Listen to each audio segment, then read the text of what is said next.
Halo Sobat Sehat semua. Assalamualaikum warahmatullahi wabarakatuh. Selamat berjumpa kembali dengan saya Sugito di channel Berbagi Sehat, channel edukasi dan motivasi seputar asam lambung, GERD, anxiety, psikosomatis berdasarkan pengalaman saya. Saya bukan siapa-siapa, bukan dokter, juga bukan tenaga medis. Saya hanyalah orang yang pernah menderita asam lambung, GERD, anxiety, psikosomatis dalam waktu yang cukup lama, dan alhamdulillah sekarang sudah sembuh. Teman-teman semua, saya bisa sembuh. Insya Allah teman-teman pasti juga bisa sembuh. Badai pasti berlalu. Harapan saya khususnya kepada teman-teman yang masih menderita asam lambung, GERD, anxiety, psikosomatis, setelah menonton video ini dapat tersugesti dan termotivasi untuk cepat sembuh. Amin. Baiklah teman-teman, pada kesempatan kali ini saya akan berbagi seputar asam lambung, GERD, anxiety, psikosomatis dengan topik karena terlalu terkena asam lambung, GERD, anxiety, psikosomatis. Baiklah, sebelum saya lanjutkan, tolong teman-teman yang belum subscribe channel ini ya, klik subscribe dan loncengnya supaya teman-teman tidak ketinggalan konten video-video berikutnya. Dan jika suka, klik like, selalu bagikan ke sosial media teman-teman. Semoga bermanfaat buat kita semua.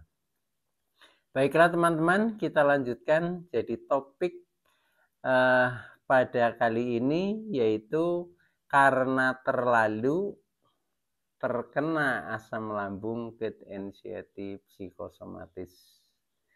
Terlalu yang saya maksud di sini adalah terlalu berlebihan atau over dalam berbagai faktor sehingga bisa menimbulkan terkena asam lambung, GERD, anxiety, psikosomatis. Nah, faktor-faktor apa saja yang kita over atau kita terlalu ya sehingga akhirnya kita terkena asam lambung, GERD, anxiety, psikosomatis. Jadi orang yang terkena asam lambung, GERD, anxiety, psikosomatis itu memang penyebabnya yaitu multifaktor ya, jadi banyak faktor. Tetapi faktor-faktor itu adalah yang over atau berlebihan ya, atau kita sebut sebagai terlalu. Maka topik kali ini karena terlalu sehingga terkena asam lambung, GERD, anxiety, psikosomatis. Nah, untuk faktor yang pertama saya lihat yang berhubungan dengan masalah pola makan ya, pola makan. Jadi kita sering tidak terkontrol, nah akhirnya makan itu terlalu itu. Contohnya misalkan terlalu pedas ya. Nah, karena terlalu pedas kemudian sering ya, nah akhirnya lambung menjadi bermasalah. Itu bisa jadi seperti itu penyebab awalnya. Atau mungkin terlalu asam ya, kita suka makan yang asam-asam ya seperti cuka ya, kemudian mungkin buah-buah yang asam itu juga porsinya terlalu banyak, nah akhirnya juga di lambung efeknya kurang baik sehingga akhirnya sampai terkena asam lambung misalkan begitu. Atau bisa jadi terlalunya terlalu kurang dalam artian contoh seperti yang saya alami ya dulu ya. Pertama saya terkena emah istilahnya dulu ya, itu sudah sangat lama. Nah itu karena saya terlalu jarang makan, jadi sering telat makan. Contoh misalnya mau berangkat kerja pagi itu cuma minum kopi saja. Nah, kemudian nanti mungkin makan siang sudah sampai jam 12 sehingga terlalu jarang makan atau terlalu telat makan. Nah, itu juga berakibat juga seperti itu loh. Nah, ketika saya dulu itu pertama memang yang paling saya rasakan ngefek itu saya terlalu sering terlambat makan, tapi juga terlalu banyak kopi. Jadi sering perut masih kosong. Nah, saya minumnya kopi. Ya kebetulan juga saya juga dulu ngerokok juga. Jadi itu memang paling nikmat kalau ngopi sama ngerokok itu seperti itu. Nah, maka dari itu jadi terlalu bisa over berlebihan tapi juga over kekurangan. Itu sama saja efeknya di lambung kurang baik gitu. Maka dari itu saya sarankan kepada teman-teman ya untuk jaga pola makannya untuk menjadi lebih baik dari segi waktu juga tepat waktu, dari segi porsi tidak terlalu kurang juga tidak terlalu lebih sehingga lambung menjadi tetap sehat. Artinya tidak terkena istilah asam lambung seperti itu. Nah, itu faktor yang pertama yang berhubungan dengan pola makan, yaitu contohnya seperti itu teman-teman ya. Nah, mungkin bagi teman-teman yang lain, penderita yang lain bisa juga sebabnya berbeda ya itu. Tapi yang saya alami dulu saya seperti itu karena terlalu sering terlambat makan dan terlalu banyak kopi. Nah, itu awalnya hanya bermula dari situ itu. Nah, tapi alhamdulillah ya sekarang sudah membaik. Itu hanya sebagai ya catatan kelam lah yang menjadi pelajaran bagi kita dan mungkin bagi teman-teman ya untuk lebih hati-hati di dalam mengatur pola makan itu. Nah, kemudian terlalu yang berikutnya adalah terlalu yang berhubungan dengan masalah pola hidup lah ya, pola hidup. Nah, ini biasanya yaitu hal yang berhubungan dengan aktivitas dan hal yang berhubungan dengan istirahat. Beraktivitas terlalu berlebihan misalkan ya, kita kerja kemudian sampai ngelembur-ngelembur tapi dalam waktu yang cukup lama ya, istilahnya terlalu capek lah.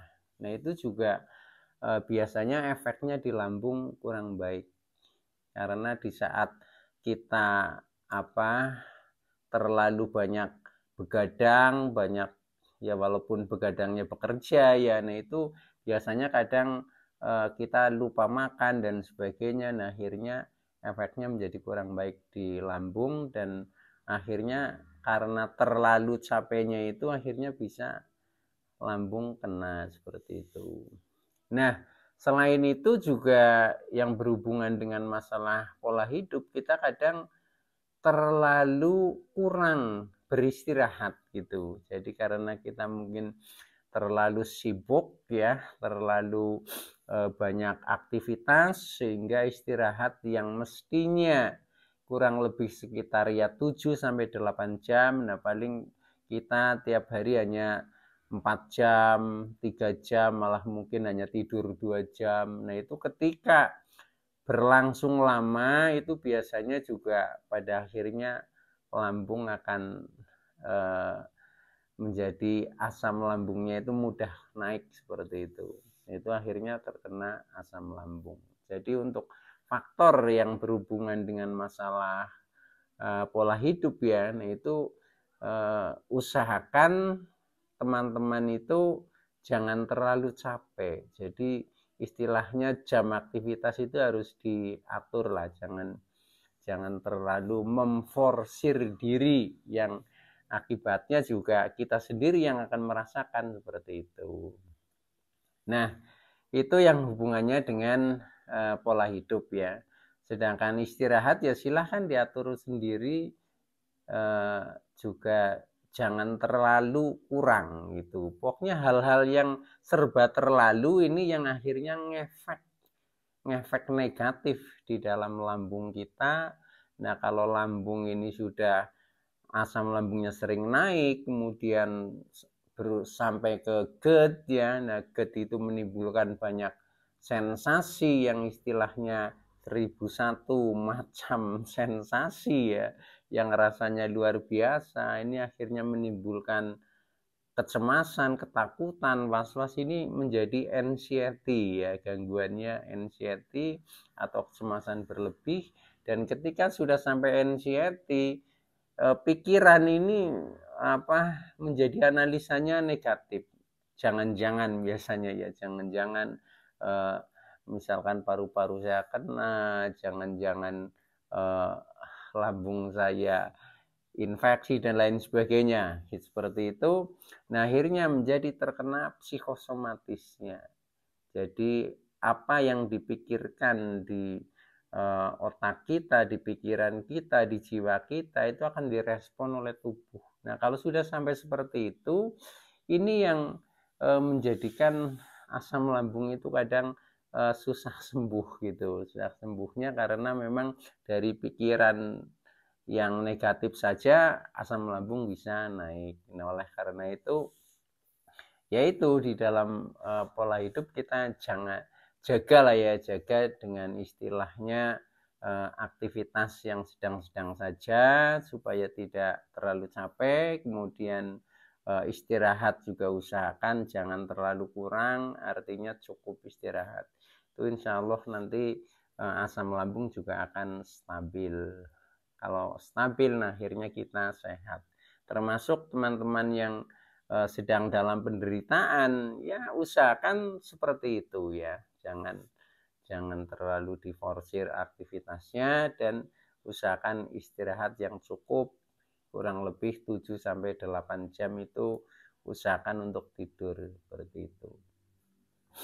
Nah, kemudian hal yang terlalu faktor yang ketiga ya, yang berhubungan dengan masalah pola pikir ya, masalah pola pikir, masalah kejiwaan, masalah emosi, masalah perasaan yang kita sebut sebagai faktor psikis lah ya, faktor psikis atau kejiwaan.